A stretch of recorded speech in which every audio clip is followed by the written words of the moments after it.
it's just one of those things. I wouldn't say it was anywhere near like a consensus of people wondering like, oh, well, I mean, obviously you have a successful coaching business. There's people who believe in you and trust in your approach without you going out and crushing 100-miler. And in reality, had you gone out and just finished Leadville, you sort of squashed that narrative to a large degree too. Because I think when people look at it through that lens, they're sort of looking at it through a lens of there's experiences you have in the 100-mile distance that are unique enough where I think people just have a little bit of, whether it's legitimate or not, a little bit of like self-assurance of like, okay, I'm working with a person who knows what I'm going through at mile 80 and, knows I'm going, and that sort of thing.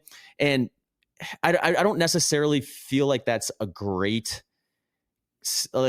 kind of, maybe it's something we need to just dispel in the ultra running community to some degree, because I think the experiences are probably unique enough that it's probably a sort of a silly thing.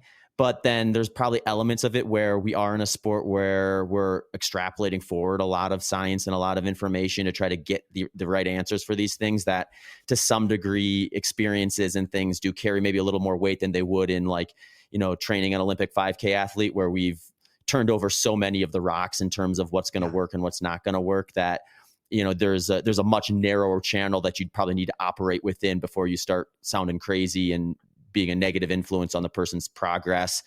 Yeah. I mean, to build on that though, I think hopefully for anyone out there, like you don't need to be aware of what we're referring to get that. Like it was hard actually dealing with the types of things I've had to deal with online for a long time when we're just trying to put love out into the world. And like my reflection on this is like, I'm never like, one, use your voice out there, trust yourself. But two, people do this because they do not understand what they're talking about. Like ultras are not special. Like ultras are amazing. It's the most uplifting, cool thing in the world.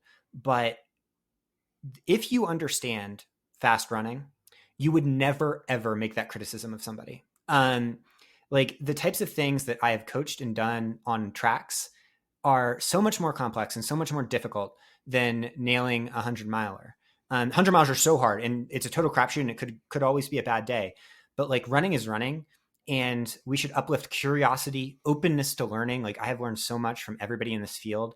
And certainly we should reject people that are closed-minded and say that there's gatekeeping in fields like this. I think it really hurts everybody because it prevents new people from getting into it. And I shudder to think about all the young coaches who might never have spread their wings because they were worried about similar criticism. Thankfully, don't pity me.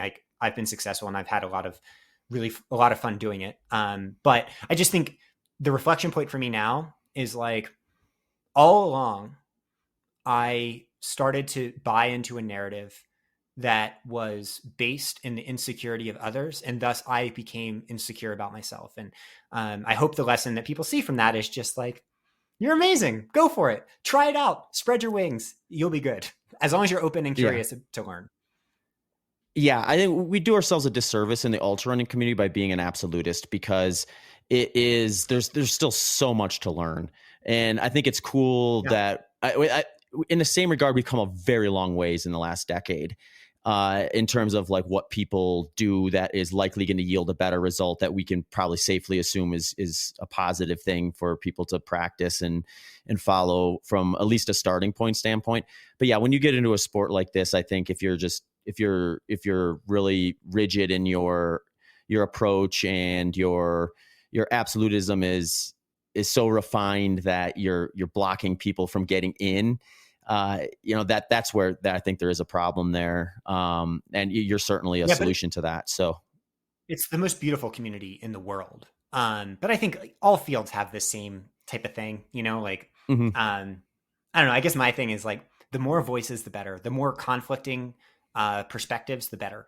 Like that's where growth comes from. Is evolution is all about the competition element, but that the competition element in this world it can come from a place of love. Like there's not a winner and a loser. It's just kind of, we're all trying to push a boat in the same direction. So yeah, I mean, that's my goal. And that's why I love Human Performance Outliers. It's like, Not only do I learn from running, I mean, my fueling strategy was informed, and how I trained for my fueling strategy was informed by competitive eating training. It's like I'm learning from all different types of training. Like you have to, if you're, truly don't know where the human limits lie.